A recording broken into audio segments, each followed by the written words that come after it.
Good afternoon students. अब हम class 8 का जो एसएसटी का चैप्टर नंबर है रिसोर्सेज 16, चैप्टर नंबर 16 नेम है रिसोर्सेज। ये यूनिट सेकंड है किसकी, ज्योग्राफी की, रिसोर्सेज एंड डेवलपमेंट। इसके बारे में हम रीड करेंगे। सबसे पहले देखेंगे इम्पोर्टेंट टर्म्स, जो महत्वपूर्ण टर्म्स हैं उनको।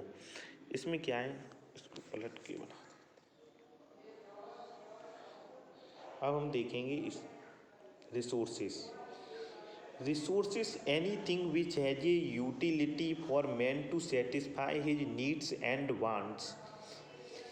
Resources क्या है, anything which has utility for man, क्या उनकी मानव के जीवन क्या उपयोगिता है, to satisfy his needs, जो उनकी जो ज़रूरतें हैं उनको क्या करती हूँ, संतुष्ट करती हूँ, and wants, जो वो चाहते हैं। Development the process of improving the quality of human life, जो ह्यूमन लाइफ की क्वालिटी को इम्प्रूव करते हैं उसको हम क्या कहते हैं, डेवलपमेंट या विकास। नंबर थर्ड इसमें sustainable development, careful utilisation of resources. जब आप केयरफुल यूटिलाइजेशन करोगे किसका, रिसोर्सेज का, so that they can fulfil the needs of future generation also. जब आप केयरफुल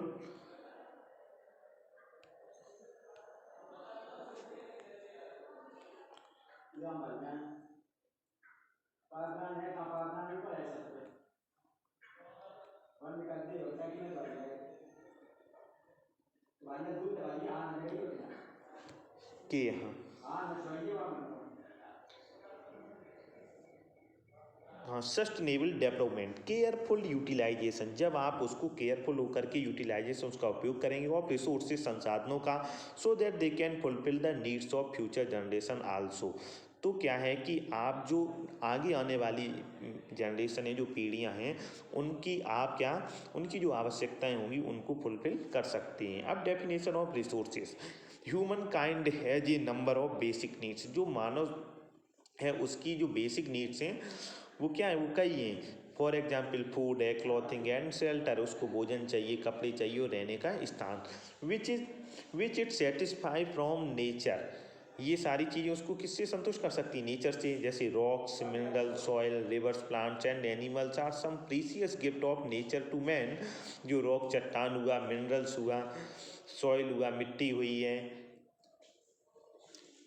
सॉइल्स, रिवर्स, नदियाँ हुई हैं, प्लांट्स हुई हैं, और जो प्लांट पौधे हैं, एंड एनिमल्स, और ये जानवर हैं, और सम प्रीसियस गिफ्ट, इन ये क्या है, ये बहुमूल्य गिफ्ट हैं किसको, नेचर टू मैन, जो प्रकृति ने किसको दिए, मानव को।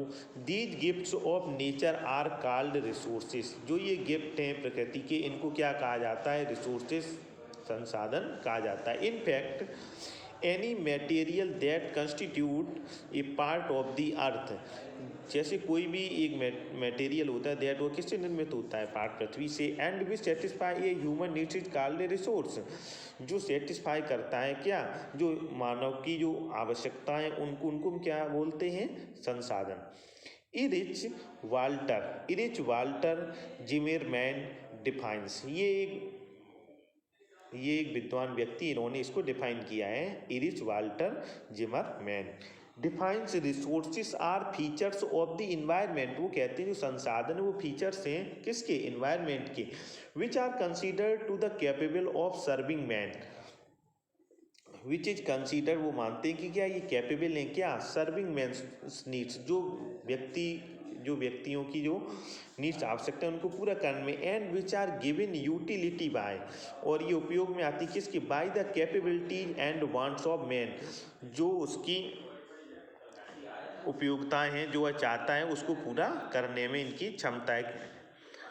Capability and the wants of man, जो व्यक्ति चाहता है उसको पूरी करने में इनमें क्षमता है। It is clear that a thing, object और एलिमेंट्स बिकम ए रिसोर्स, ये साफ है क्या कि जो थिंग है, ऑब्जेक्ट है और एलिमेंट्स हैं, बिकम से रिसोर्स, ये क्या हो सकते हैं, रिसोर्स हो सकते हैं। Only when it has the capability to fulfil man's needs और perform the function which benefits him, only when, ये क्या है, इट हैज़ द कैपेबिलिटी, इनमें कैपेबिलिटी टू फुलफिल, पूरा करने की, नीड्स, आवश्यकताएं, और perform the function which benefits him, और जो इनको लाभ पहुंचाने का। Man himself is a resource, man स्वयं में भी ये क्या है, एक संसाधन है।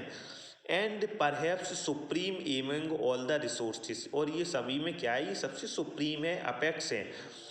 As it is he who utilise all other resources and give them a meaning. ये क्या करता है, मानव ये सभी को यूटिलाइज करता है, उपयोग करता है और इसको एक अर्थ देता है, जो इसके रिसोर्स हैं इसको एक अर्थ देता है। Any physical material becomes a resources, कोई भी एक फिजिकल जो मटेरियल होगा वो क्या हो सकता है, रिसोर्स हो सकता है। And as and when human find them useful and attach some value to it, when जब ह्यूमन इसका क्या करता है, फाइंड पाता है, देम यूजफुल इसकी उपयोगिता को, एंड अटैच ये क्या करता है, जोड़ता है, सम वैल्यू टू इट और इसकी एक वैल्यू निर्धारण करता है। वैल्यू में be expressed in 4 ways, value भी इसकी 4 प्रकार से हो सकती है। कैसे, इकोनॉमिकल मतलब आर्थिक, लीगल कानूनी, एस्थेटिक सौंदर्य और एथिकल नैतिक।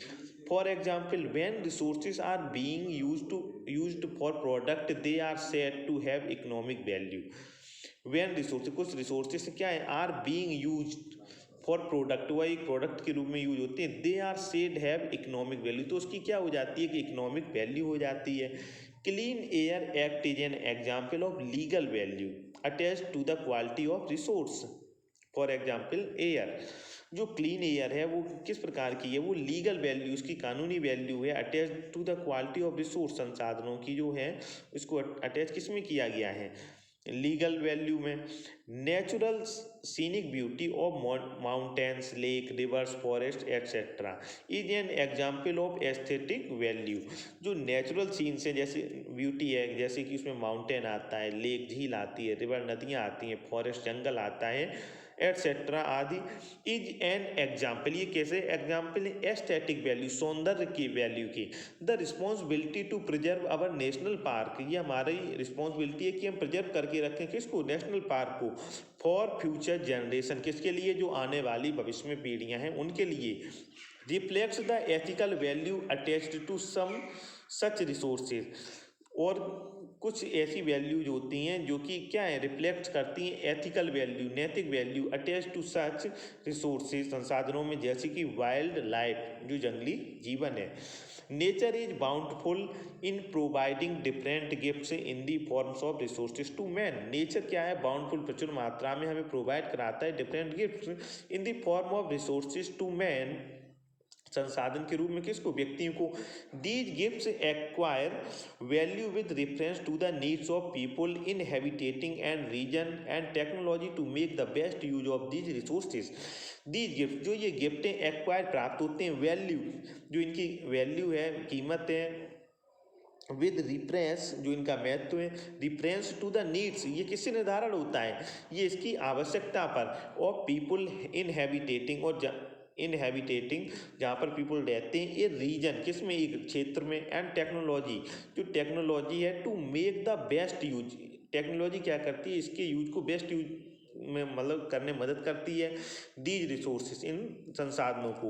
Human needs and desires very at different places, जो ह्यूमन नीड्स हैं, जो मानव की जो आवश्यकताएं हैं और इच्छाएं हैं, वो अलग अलग हैं, अलग अलग जगहों पर। They are neither uniform in all parts of the world nor static over the years, they are neither uniform, कहीं पर भी आपको ना तो एक जैसी क्या मिलेगी, यूनिफॉर्म मिलेगी ऑल पार्ट्स में of the world, nor static over the year. आप देखेंगे हर जगह का जो जीवन होता है वह अलग अलग प्रकार का होता है, वह किस पर डिपेंड करता है, जो वहाँ पर जो रिसोर्सेस होते हैं उन पर ये, उनसे ये जुड़ा हुआ होता है। They generally grow and become complex as a society progress, they generally grow, generally सामान्यतः क्या होता है, ग्रो विकास होता है, एंड बिकम और ये क्या हो जाता है, कॉम्प्लेक्स जटिल हो जाता है, एज ए सोसाइटी प्रोग्रेस, जो एक समाज की जो प्रोग्रेस है।